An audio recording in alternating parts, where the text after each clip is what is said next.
Okay, we're rolling. Okay, this is an interview at the New York State Military Museum, Saratoga Springs, New York, 31st of January 2005, approximately 10:30 a.m.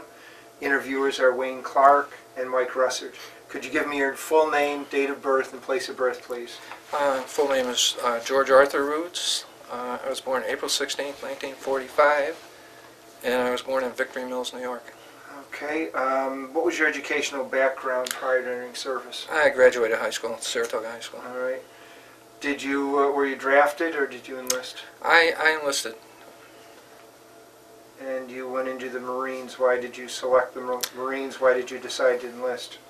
Well, one of the reasons I decided to enlist is because at the time they were drafting. I'd taken a draft physical, and I was pretty sure they were going to draft me anyways, and I preferred to make my own choices. And the Marine Corps offered me a guaranteed school as long as I passed certain tests. And so safety equipment, and the idea of making a parachute jump kind of excited me, and I really wanted to do it. I was still in my wild teen years, so I wanted the excitement, I guess. But it was a good school.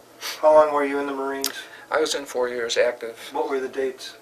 January 1966 to January 70. Okay. Where did you go for your basic training? Paris Island, and then Camp Lejeune for infantry training. Could you tell us about your basic training? Any things you want to tell us? It was an experience. If you took it with a sense of humor, you made it through with no problem. It was rough, just like they say, and you toed the line, and it's like they say, they make a man out of you. You either make it or you go home and feel bad, I guess. I don't know what the word is, but it was a good experience. It gave you a lot of discipline and a lot of self-confidence. Now, was that an 8-week basic training? Yeah, it was an accelerated program at that time because they needed people to, fill spaces and get people overseas. And yeah, it was. No, you ended up going into helicopters? Not my first year. Okay. First I went to Lakehurst, New Jersey for a school and safety equipment, parachute rigging, and that was like a 6-month school. 5 or 6, I can't remember. Did you do any jumping at all? I made one parachute jump. You packed your own chute. The premise was if you weren't willing to jump your own, then they weren't going to allow you to pack a chute for a pilot. So, and after Lakehurst, I was stationed in Cherry Point, North Carolina, MAG 24, approximately about a year, and I volunteered to go to Vietnam.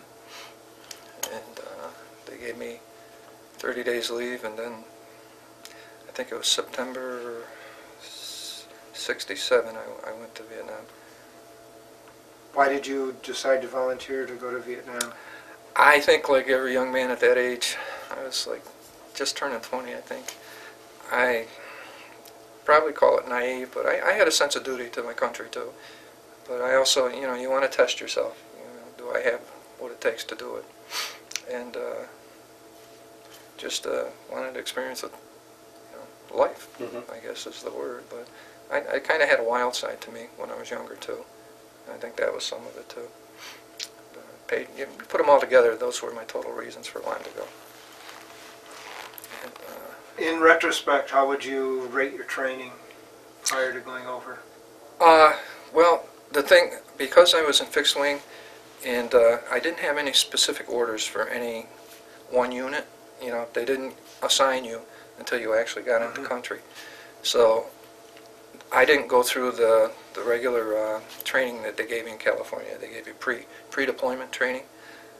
But I had some survival training while I was in North Carolina. Okay. So, but it wasn't the same training as you got pre-deployment. And actually what happened with me is I was a direct route right over there. I had a couple days in Los Angeles, San Bernardino area. McGuire Air Force Base, I think it was, while I was waiting to go. And then got to Okinawa, and I spent, I think it was a week in Okinawa. They give you all your shots, your gamma goo, and all that stuff. And then on to Da Nang. That's processing in Okinawa. You store your sea bag, and all this stuff. And I think because I was air wing, maybe that's why I didn't get the pre-deployment training that they usually give you. When did you arrive at Da Nang? I know it was in September. Okay. I don't know exactly the date, but I do remember it vividly, and I remember... It was September 67, you said, though, right? Yeah. Did you, what was it like when you got off the aircraft? It was a shock, because it felt like somebody was just pushing me right down to the tarmac. Well, I'm trying to remember. Yeah, it wasn't steel plating, I don't think. We had that in marble, but the heat, that's the first thing I remember. It was unbelievable. I didn't expect it to be that oppressive, even though I just came from Okinawa. I remember the smell of Okinawa. It was kind of that jungly smell, I noticed that, but I didn't notice that in Vietnam. I just noticed the heat. And I remember getting off the plane, and you had to go check in. They had different places, that you had to go. You presented your orders, and so I think he was a lance corporal, asked me. That was where they're going to assign you, either fixed wing at Da Nang Air Force Base or helicopters. And he said, it was almost like your choice, He said, you want to go on helicopters? And yeah, okay. Marble Mountain. All right, yeah, sign me up, so, and that's how I got in helicopters. And he said, okay, I did the orders, they put you all through the, filled everything out. And he said, go out here and wait, there'll be a 6-by coming by and pick you up and take you there. It's that open truck there, you didn't even have a cover on it. And I'm sitting there thinking, I don't even have a weapon, and they're going to drive me through Da Nang over to my base, and I'm thinking about this, that's how it went. And I'm sitting there waiting, and they had cap units. They were platoons. They worked with the civilians. Do you know what that civil stood action. for? Civil action. Right. And guy was recruiting, and he came up to me and he goes, how'd you like to be in cap? And I said, I don't even know what cap is. And then he told me, and he says, yeah, he says, you get to live out in the Ville. He says, you get all these perks, and we get to do whatever we want, and it's great, and I'm weighing this against the helicopters, and I said, no, I want to do the helicopters. I don't want to do civil action. So, and a little anecdote, I'm sitting there watching. You ever see the Vietnamese dogs? They're little tiny scrawny things? And I'm watching this thing, and he's barking in a mud puddle. I'm going, what the hell's this problem? He's hopping all around it. And all of a sudden, this big rat came out, one end of the puddle and into the other, and I went, whoa. About that time, the truck came to pick us up, and that's where I got my first glimpse of Da Nang and a place called Cabbage Patch, where they had all these little huts that just made out of, they were shanties. They had corrugated steel, some of them. They just made them out of whatever they had. They had dirt floors, some had just like cloths for doorways. There wasn't even a doorway, And, you get to see the Vietnamese people, and it was, it was like being dumped in a whole new society. It was interesting to me, and I got to see the first public bathrooms. Roll the old pant leg up in the ditch. And at first I didn't know what was going on, and then it dawned on me. So that was my first taste of Vietnam. And what now, the base itself? Marble Mountain was interesting because it was a conglomeration. You had Army and Marines there, and you had ROC Marines. They had an observation squadron there. Used to fly those little spotter planes. Yeah. They were a little bit on the wild side. And we were right next to like a storage facility. You had warehouses. And when you first went in the base, you see all these bunkers and stuff. And the first thing that struck me was, this is Vietnam, but this was all sand because it was on a beach. And going through the base, you had to go around like through the Army side first, past all these bunkers, and then into the Marine side. And I was kind of just impressed, that it was all sand like that. And it was there was always activity, always something coming and going, helicopter-wise, And it was just the hustle and bustle of it. It kind of impressed me. And of course, anytime you go to a new base, you're lost right away. Where do I go? The truck stops, you get off, and somebody says, you're here. Okay, where do I go? So just following other people, I made it, to the administration office and got signed in. And you get assigned a hooch, you know. And I'm thinking, well, you know, like stateside, you know, this is, you know, I got a hooch and everything else. Well, it don't work that way. You get a cot, that's about it. And I ended up buying this other guy's homemade foot locker and his chair. It's like, you know, pass it on to the next guy. He sells it to you, you know. and the guy sold me a defunct tape recorder that didn't work for beans. Because here's a new guy, let's get him, you know.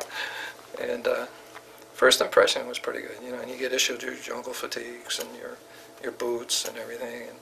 And in the Were air, you issued a weapon at all? yeah, but in the air wing at that time, that's when the AR-15s were pretty new.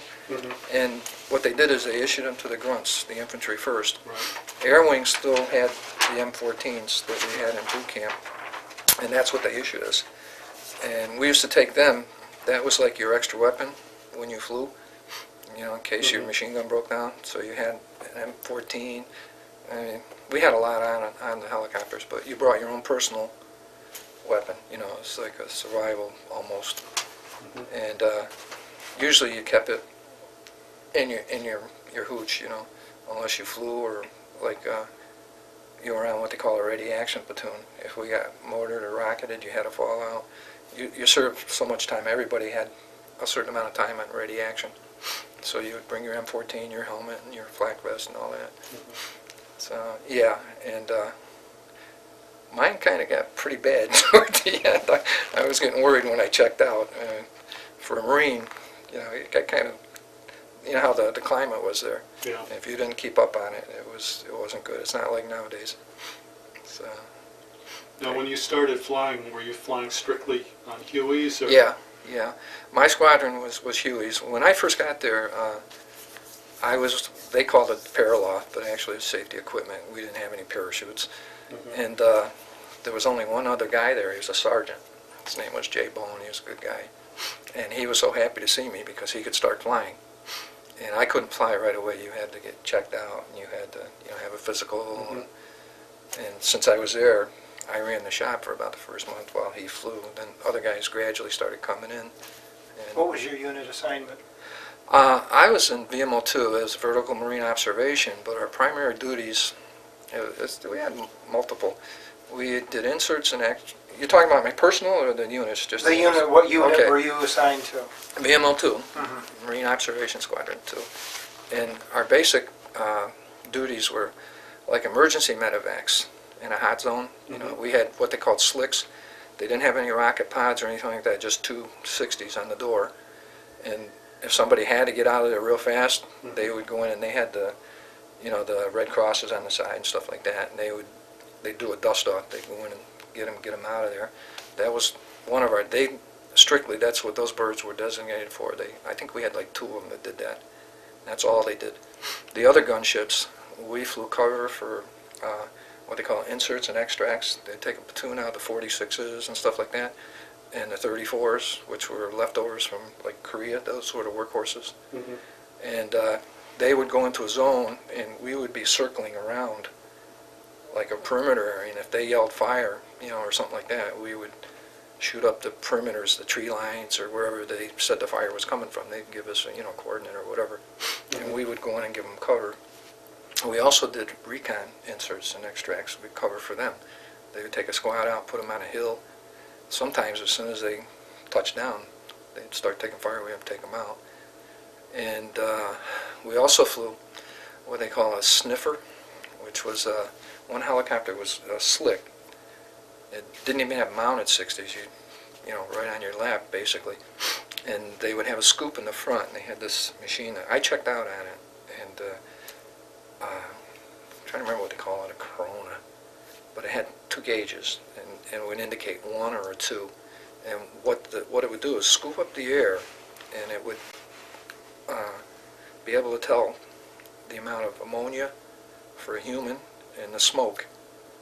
It would pick up those two things, and depending on whichever one it was, 1 or 2, it would register on this gauge, and you would yell out.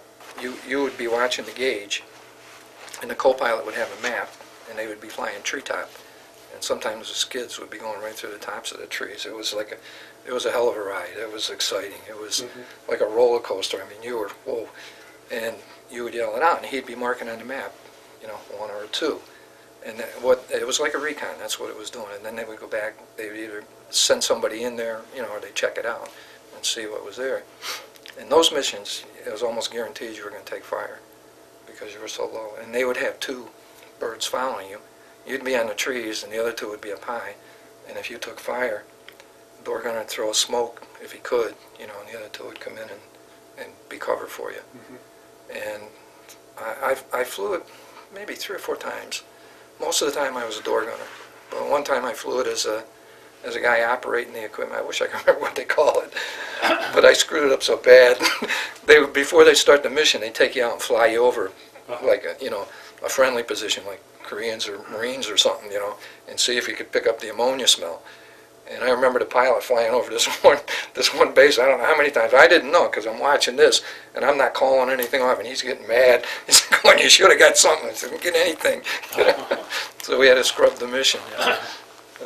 But it was a darn exciting mission. It was good. It was. Now, did you ever get shot down at all? I had a couple experiences. We took a round in hydraulics, and we did an auto rotate.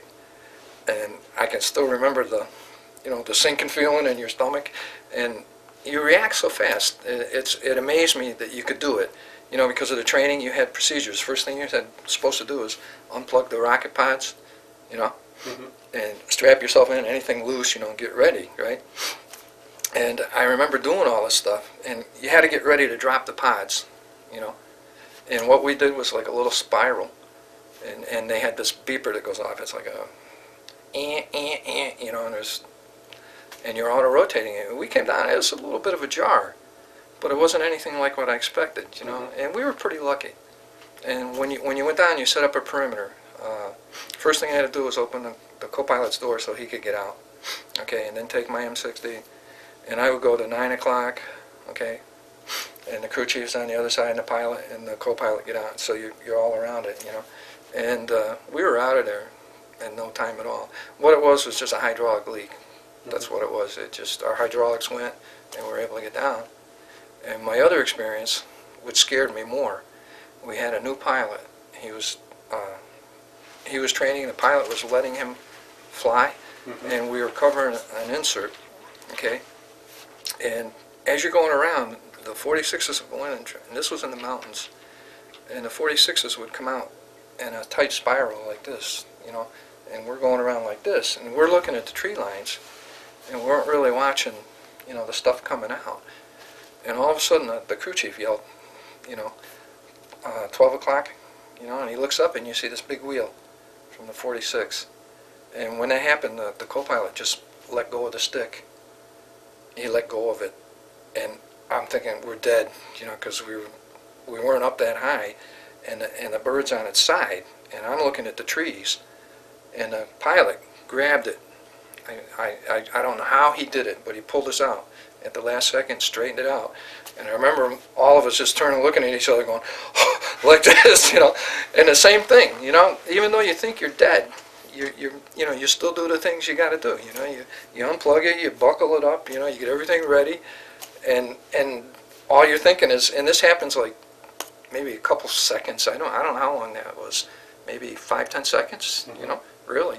And I never thought that pilot was going to, I never thought he was going to pull it out. I was just thinking, this is it, And to this day, I still think about that. I can still get that feeling, But, yeah, that was about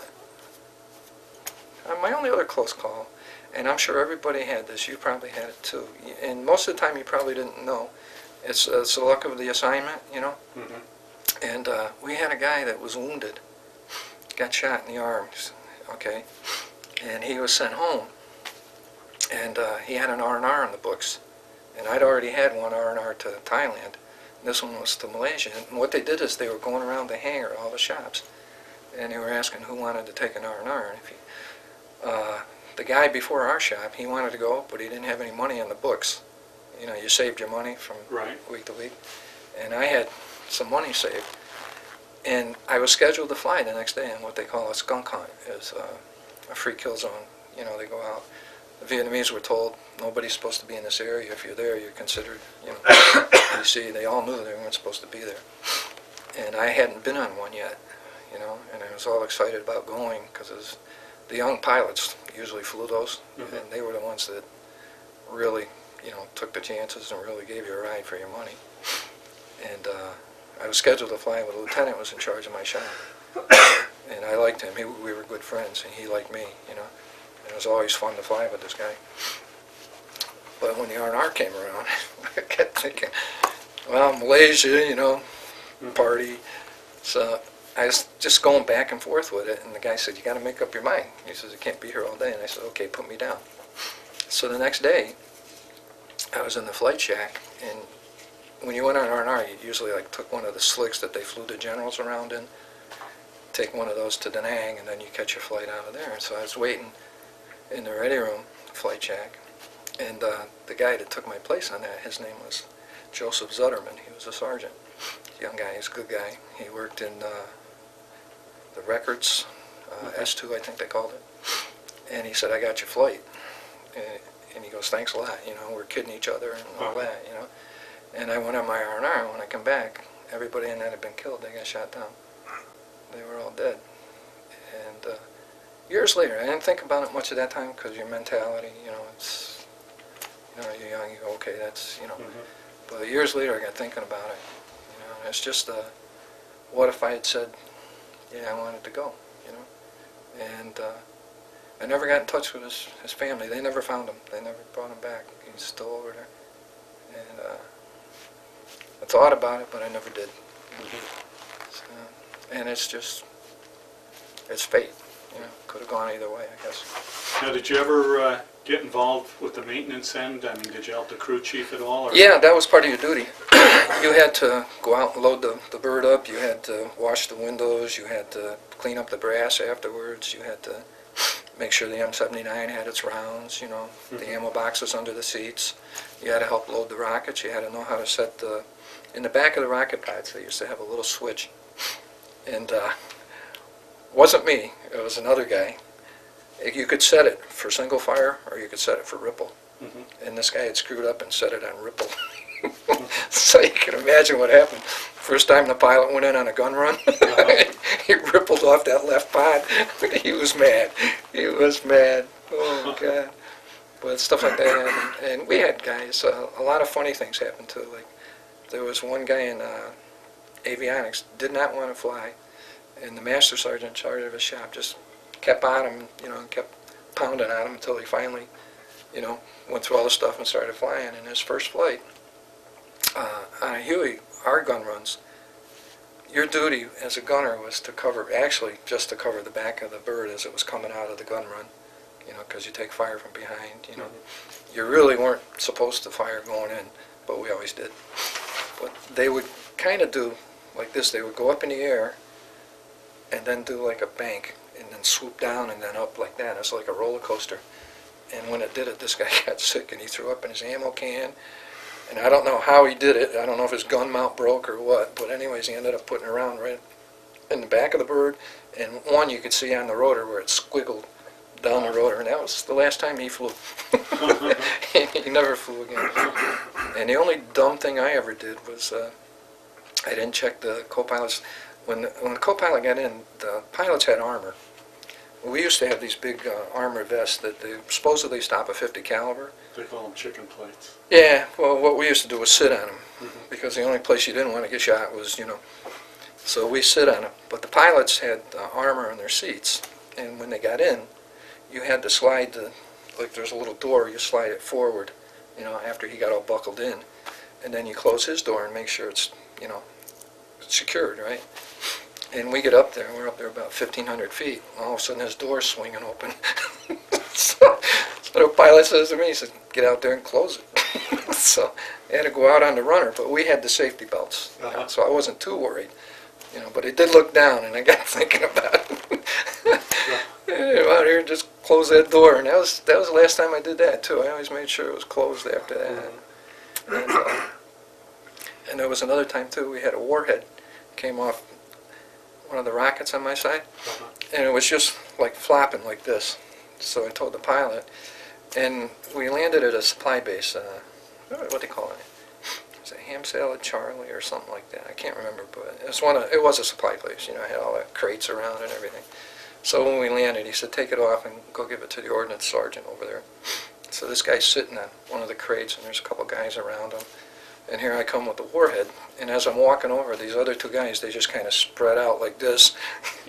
And I give it to the sergeant, and I said, the lieutenant says, get rid of this. And he goes, okay, wing. Throws it over his shoulder. That was it.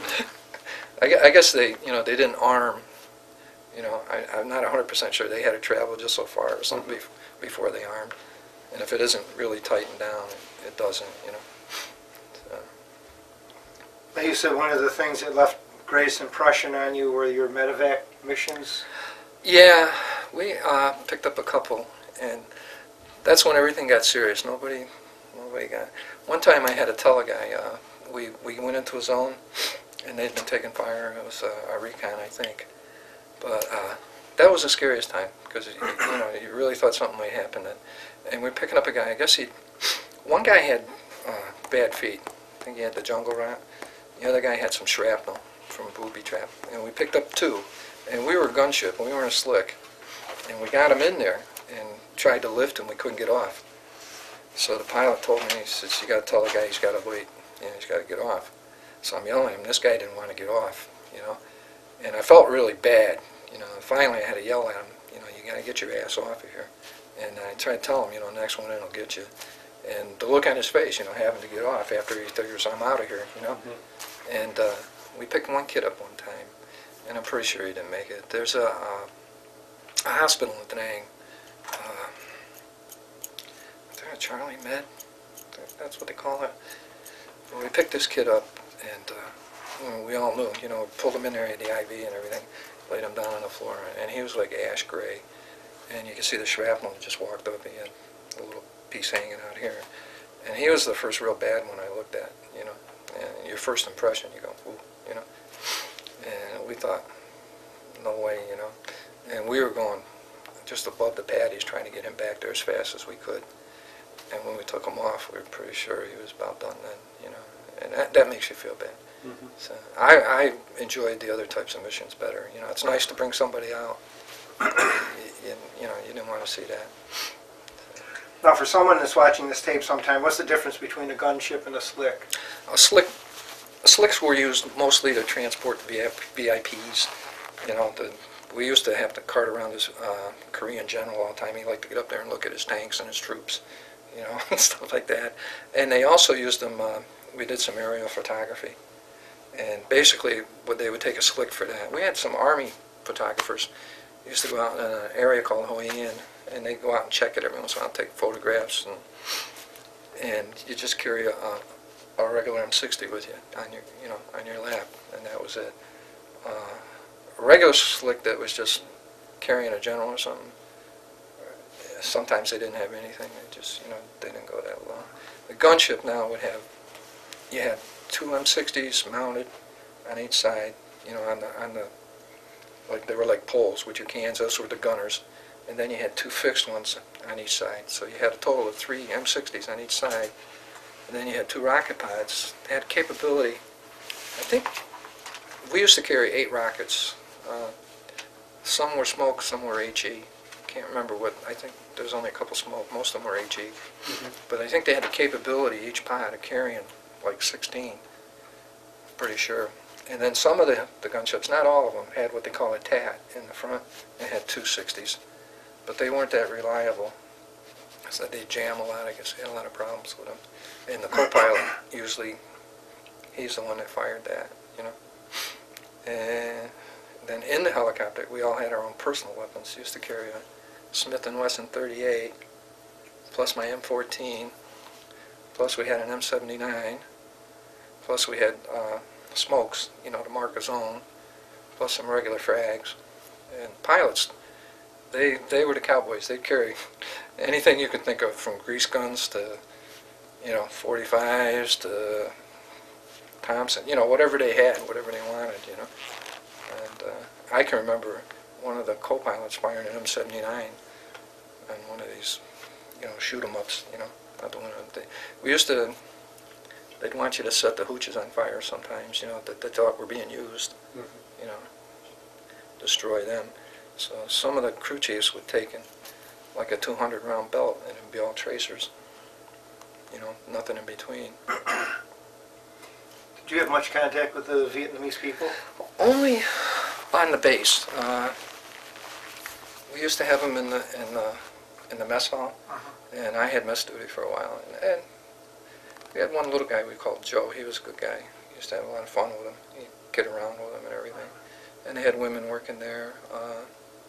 In the PX, they had one there. We had a little PX you could buy, you know, snacks and stuff. There was one there. And they used to build our bunkers and clean the. We had a shower. It's like just a big open building. They had pipes, and they'd come in there at the wrong time usually. I remember being caught a few times taking a shower, and you hear a lot of giggling and stuff, and here they are. Other than that, not really, because we were more restricted than the Army. We weren't, you know, allowed to just go out and roam around. You had to get a pass to go to China Beach. You know, you had to take the bus down there. And to get off base was kind of really not that easy to do, you know, unless you were. Did you ever have much contact with the South Vietnamese Army units at all? No, not at all really. Had more with the Koreans because we had them on the base, you know. But most of my service was just, you know, basically. What were your impressions of the Korean forces? From the ones I saw, like the spotter planes, they were a little crazy. I remember one came in one day for a landing at Marble Mountain, and he overran the runway, and he ended up nose down, and he gets out, and he's laughing, and they're all, you know, and I'm thinking, boy, if you were a Marine, you wouldn't be laughing. You'd be having a problem. Yeah, no, I didn't really, not much. What were race relations like within your unit? I think we had maybe one or two, you know, Southern boys that had a problem with it.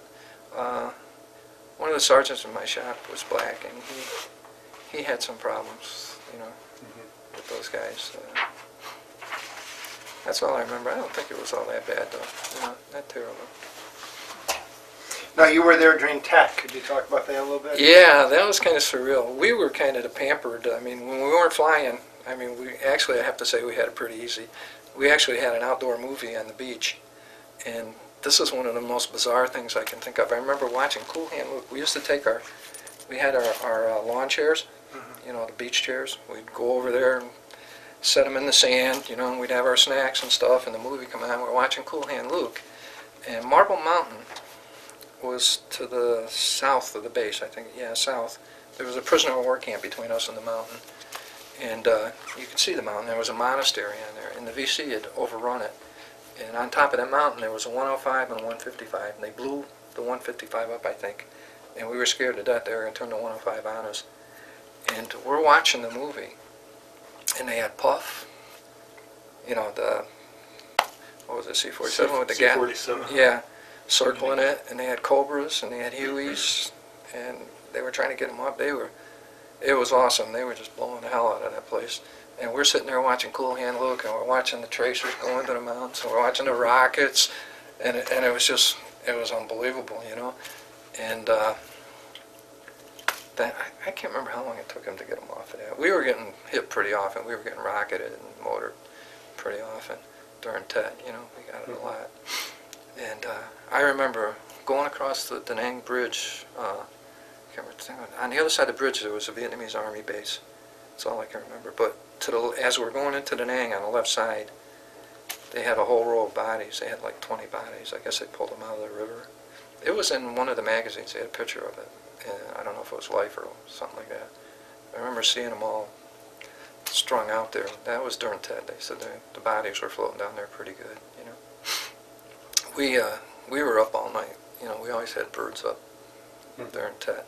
There was a lot going on. Myself, I didn't, you know, other than the rocket attacks and the mortars, I didn't do all that much during Tet, you know, other than just be an observer, I guess you could call it. My remembrances of it is a motor round going off during the day by the mess hall, And they never came in that far. They used to walk them down our flight line. And a lot of times they didn't make it to the barracks area, you know, where the hooches were. But this one time, I don't know. I always thought, you know, we had Vietnamese on the base all the time, and I always thought they were, you know, scoping us out. And this one here, it was about the farthest down that I remember it coming when they landed in front of mess hall. Nobody got hurt, but it sure woke everybody up. I was on a ready action platoon then, and this was a neat story. We had to fall out. You know, everybody else got in the bunkers. We had to fall out, and everybody's looking at everybody. I don't want to be here. And we got our rifles and our helmets, and they marched us down to officer country, right by their club. And we're standing there, and they're giving us our orders. What we were supposed to do was set up a perimeter, you know, in case they came in on the beaches or attacked us, and we were supposed to be there to stop them, right? And while we're standing there, all of a sudden this round goes right through the roof of the officers club, and everybody looks at everybody. It's just like one of those instant things like this, and the next thing you see is just people running, you know. And this one guy, they had a bunker that had like a false front. The door was this high, but the roof of the bunker was here. So he ended up going right out onto the roof of the bunker, and another guy ran into the door of a hooch trying to get out of there. And when it was all over, we all came back out, and you see all these rifles and helmets laying there. And what it turned out to be was one of those motor flares that they shoot up, you know, to illuminate.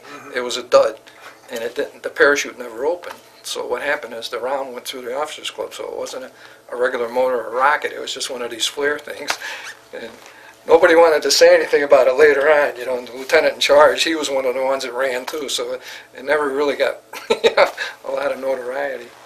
Did you ever have to pull perimeter guard or go Yeah, out? I was on it for a while. That was kind of uneventful for me. It was really, we had towers, and beneath each tower you had a bunker. You usually had an M60 in it, and it was just, you were always tired because you didn't get much sleep, and you didn't want to sleep in the bunker because of the rats. A guy had gotten bitten by a rat, and back then when you got bitten by a rat, that was painful. You know, so that was one of the biggest worries you had. But I didn't have much, you know, as far as that. There wasn't much happened. When you weren't flying, did you have to work in the shop? Or? Yes, I did, and I made a lot of friends. I was one of the ones that people would come and look for bennies. You know, I had all the good stuff. I had pen flares. I had survival knives. I'm the one that sewed the bullet holes, the bullet loops for everybody. I'm the one that camouflaged your helmet for you, you know, and gave you the flight suit and the good gloves, you know, and the flight boots and all that. So people, and one of the biggest, the hottest commodities there was these pigtails for communication. And if you had one of those that worked, you had gold, and you better keep an eye on it.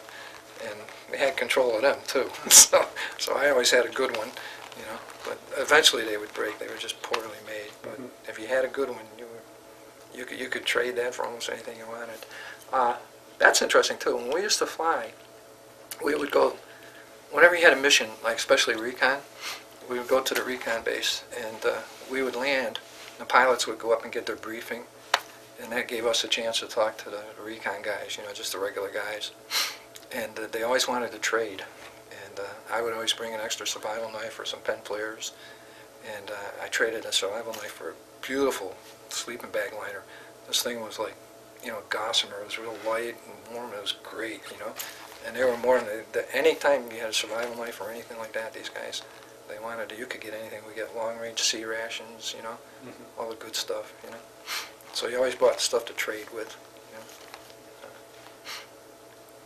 know. What else? What did you think of the rotation system, where you just had 1 year in? We had 13 months. That's what ours was, I think, yeah. I didn't think much of it at the time, you know. For me, it was another one of life's experiences. I was glad to come home. I could have shipped over, you know, I could have gone for another tour.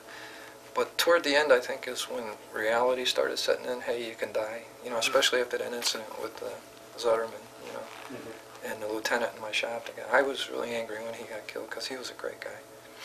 And I got thinking, you know, hey, you know, you're pushing your luck, you know. I could have flown for another month. I could have, and I said, but I didn't have to. And I said, no. And I had a buddy that got shot in the lip.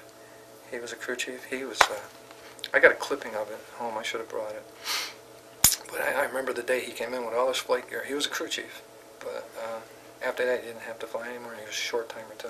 He had all his flight gear and he put it on the counter. He said, "I'm not flying anymore." And you know how the visors on the helmets were? Mm-hmm. Come down? Well, his was shattered right there. The bullet, how'd it come in? Came in this side, came in under his jaw, out through the cheek, out to the top lip, and never hit a tooth. But it just, you know, ripped his lip apart and everything. It was a .30 caliber. And he just ended up with a big toothache. And he had a big thing on it. He was on what they call one of those skunk hunts. That's what they were doing that day. And, you know, it just seemed like there was more and more of that, you know, and it got, you know, and I'm thinking, I've been here a long time, you know, and I've been lucky a few times, you know. It's just time to call it quits. Get out of there, you know. Were you aware of the peace movement? Yeah, I was, and What were your feelings? I guess I'm a redneck. My feelings are basically what they are today. You know, it's okay to be against the war, but when guys are fighting and dying, you know, you owe them the respect. You owe them, you know, to support them, because I feel if you don't, it was obvious back then as it is now. Our enemies watch our news, they read our articles, and they take the pulse of the nation and they say, okay, we're having an effect. And all we got to do is keep it up, and these people are going to quit. They're not supporting their own troops, you know. And in the long run, I think it probably contributed to, you know, our total casualties. And I also look at what happened after we got out, you know, the millions that died, and the encouragement it gave to the Laotians and the Cambodians to go ahead and do the same thing. America's not going to do anything. And all these people died and suffered all those years for nothing, you know. And yeah, they're doing okay now, but are they? You know? What was your experience like when you came back? I Did didn't you have. any I didn't have. problems, or- Well, I'm from Saratoga, so you know how the college was. I remember a debate down at DeAndrews one time where we almost went outside, but I calmed down, you know. But, Did you come back in a uniform? Or did you? Yeah, I came back through Los Angeles Airport, and there was an experience there. There was two young Marines, three, I take that back, right out of boot camp, out of San Diego apparently, and they were going home, you know, from boot camp, and the airport was real crowded, and I wanted to get something to eat in the restaurant, and I was a corporal then, and I hear this guy yelling, "Corporal, corporal, over here, over here." So I go over, and I'm talking to him, you know, and I could see they were right out of boot camp and everything, and they were asking me about Vietnam and where I was going now, and they were asking me for little tidbits, you know, how to get along in the Marine Corps and stuff like that, and I'm trying to be honest with them, and I just happened to glance over, and there's a guy with his family or something, and I just see him kind of snickering, sneering, you know, and I just got the impression, you know, because we were talking about Vietnam then, you know, and stuff, and just the impression, it kind of irked me a little bit, but when you're in uniform, you don't say anything, you know, you just kind of let it go. But that was probably the only incident that happened to me. Nobody spit on me, but I had friends that told me that happened to them. Yeah. And when were you discharged? January 70. Yeah. Well, that's from the active duty. But you still had, you know, a little bit after that, you know. But all in all, I mean, some of the stuff I've seen, you know, and heard from other people, you know, I just, you know, we weren't bloodthirsty or anything like that. It was more, you know, you did what you had to do. We didn't go out and shoot babies or any of that stuff. I mean, I saw a lot of Vietnam. I had, you know, the I Corps area. I was all up and down that, and I got to see a lot. And I had a friend that was in VMO 6, was up in Quang Tree, and he was parachute rigger school with me, and he got killed up there. And he was from Long Island, and I remember talking to him, and he was the same as me. He was excited to fly, and it was more, you know, just the action. It wasn't really, I want to go out and kill somebody or something like that. It wasn't that. Did you ever make use of the GI Bill? Say that again? Did you make use of the GI Bill? No, I should have, you know. You know, I lapsed my insurance too. I could have kept that, you know, the life insurance policy they give you. And I had thought about it. I had thought about, you know, school or something like that. But I worked at General Electric the year before I went in, which was another reason I went in, because I was pretty wild, and I thought if I keep at General Electric, I'm going to end up losing my job. So after 4 years in the Marine Corps, I had 5 years service at General Electric. I was a little more mature, more able to hang on to the job. So. Did you join any veterans organizations at all? I didn't. When I came back, I had a year down in New River, down, Jacksonville, North Carolina. And I had dated this girl down there, and she had a friend that was in the local American Legion, and she said, why don't you come and take a look, So I did, and kind of the response I got, it was kind of cold, it was kind of like, it's like you didn't fit in, When I came back here, it was the same thing, just, I didn't want to do it. The one organization I belong to is Papa Smoke. Well, now, what is that? Papa Smoke is all the helicopter squadrons. It's Marine Corps helicopter squadrons, that's what it is. And it's an organization. And my old squadron is there, and every 2 years we get together, and it's not like a bunch of, sob stories or, oh, gee, and all that. It's just a good time. And mainly we talk about the funny stuff that happened, the real hilarious stuff. And, Now, were there any individuals that you stayed in contact with? Oh, yeah. I have a buddy in Georgia. We keep in contact all the time. The sergeant that was in charge of my shop when I went there, him and I keep in contact. We're pretty close. One guy's not doing too good. He's probably going to cash out pretty soon. But we still keep in touch. We email each other. And, yeah, it's, they're close. They're pretty good. Do you ever watch any of the Vietnam movies? For a long time, I didn't like them. I hated Pop Clicks, whatever. I can't even say it. Full Metal Jacket. I hated all that crap. I think these guys took a lot of liberties, and didn't buy it 1 second, I mean, maybe an incident here and there, but people look at that and they say, okay, that's the whole Marine Corps, that's the whole Army, that's all Vietnam, and it's too much generalization in it, and it really irks me because it wasn't like that, not at all. Yeah, and but when they started changing it a little bit, like they had one came out not too long ago, When we were Helicopter Heroes or something like that. It was more like a documentary. It's more like a documentary. It showed more. But I and John Wayne movie was just the opposite. It went too far the other way. There was nothing that really showed it like it was. People. Do you read much about Vietnam? Or? No, I don't. I don't like to read a whole bunch about it. I'm doing better. There's a book by Marion Starkey.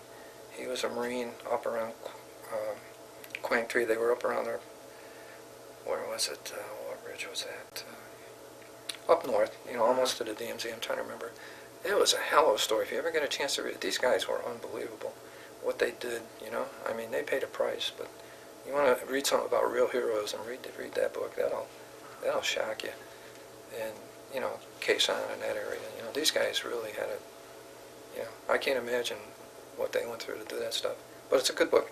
I read that, and it was really awesome. It was pretty good. I mean, we had some good guys in our outfit too, that really did some fantastic stuff, How do you think your time in the service changed or had an effect on your life? That matured me a lot. Well, there's good and bad, I mean, it affects you in a good way and a bad way, I mean, it makes you a little cynical too, but it also, as far as, trying to think of the word, you learn to depend on people, and you learn, that there's some really good guys out there, that you can really trust, but then again, it goes the other way too, But I think it matured me, and it made me realize, hey, you're not invulnerable. It's going to happen. I mean, in youth, you think you're going to live forever, and it's a wake-up call. So it made me want to live my life, a little more to the fullest, and do things that were good for a change. I mean, I got involved. I wanted to settle down and get married when I came home. That's what I wanted. I wanted to have kids and bring them up right. I think I did. Hope I did. So far. But yeah, I wanted to, just get away. You know, got a lot of wildness out. You know, I'll say that. But also, you know, you got to see how other people lived. You know, and realize this is a good country. You know, I mean, we have things that. Well, you know, I remember in the mess hall there, seeing the young, beautiful Vietnamese girls. You know, out into the garbage. You know, where they did the garbage. I'm a Marine and I can't remember the name of it. But I remember seeing them reach into the trash cans, you know, the floating garbage, you know, all that stuff, right up to their elbows to take out chunks of meat, you know, and throw it in cans, take it home, sell it, either eat it themselves or sell it on the black market. They take these big, you know, the big cans that came. Yeah. And they, you know, like if we had steak or beef or something, they'd be taken out. And these are beautiful looking young girls, you know. I'm thinking, how bad is this, you know? And you remember that, you know. I remember a wooden pallet dropping off a truck going down the road. By the time this guy backed up to get it, it was gone. You know, they ran out, and you know, and that's how desperate they were for stuff like that. And when you see that, and then you come home and see what we have here, you know, and that's gotta, the rest of your life, you think about it. You know, I'm grateful for what I got. So yeah. Okay. Well, thank you very much for your interview. Yeah, I hope I. Yes. Did an excellent job. Did I? Yeah. Yep. Oh, good.